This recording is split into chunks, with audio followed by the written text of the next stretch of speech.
Intelligence, all in a row, all at the same table, it will inevitably make news.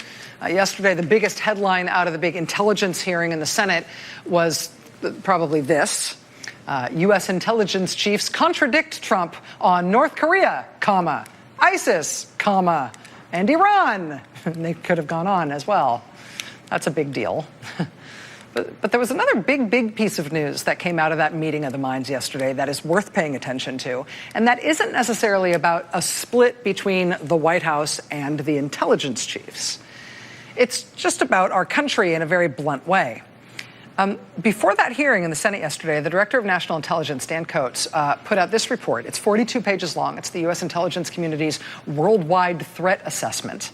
And I just want to direct your attention to the real doozy that starts on the bottom of page 5.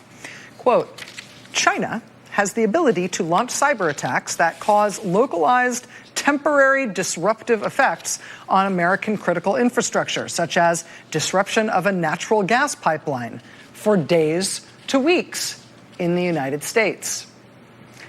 And it's not just China. Go to page 6. Quote, Russia has the ability to execute cyber attacks in the United States that generate localized, temporary disruptive effects on critical infrastructure, such as disrupting an electrical distribution network for at least a few hours. So China could shut off the natural gas pipelines. Russia can just shut off the electricity. They have that ability now. There have been rumblings for a while that hostile foreign government hackers had burrowed their way into American critical infrastructure and particularly the power networks. The Wall Street Journal has done the best reporting on this front in the country, laying out exactly how that scenario could play out here, how foreign countries have been laying the groundwork to one day flip the off switch on an entire swath of the U.S. power grid if they want to. But this new report from the intelligence chiefs rings a whole new kind of alarm bell. This is no longer just a thing that they might be planning for, that could conceivably happen one day. This is the Director of National Intelligence telling us all in unclassified form, in black and white, China and Russia can do this today, now, whenever they want to. In other words, we're relying on their good graces that they're not. And it is like negative 50 degrees in the Dakotas right now. What would happen if Russia killed the power in Fargo today?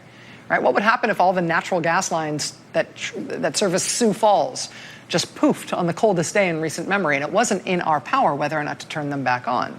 I mean, what would you do if you lost heat indefinitely as the act of a foreign power on the same day the temperature in your front yard matched the temperature in Antarctica? I mean, what would you and your family do? Joining us now is Rebecca Smith. She's an energy reporter for the Wall Street Journal. She's been reporting on the vulnerability of our power grid to foreign hackers in painstaking detail. Ms. Smith, thank you very much for being here. Much appreciated. It's a pleasure. Let me ask you if you feel like this warning, this essential public notice from the Office of the Director of National Intelligence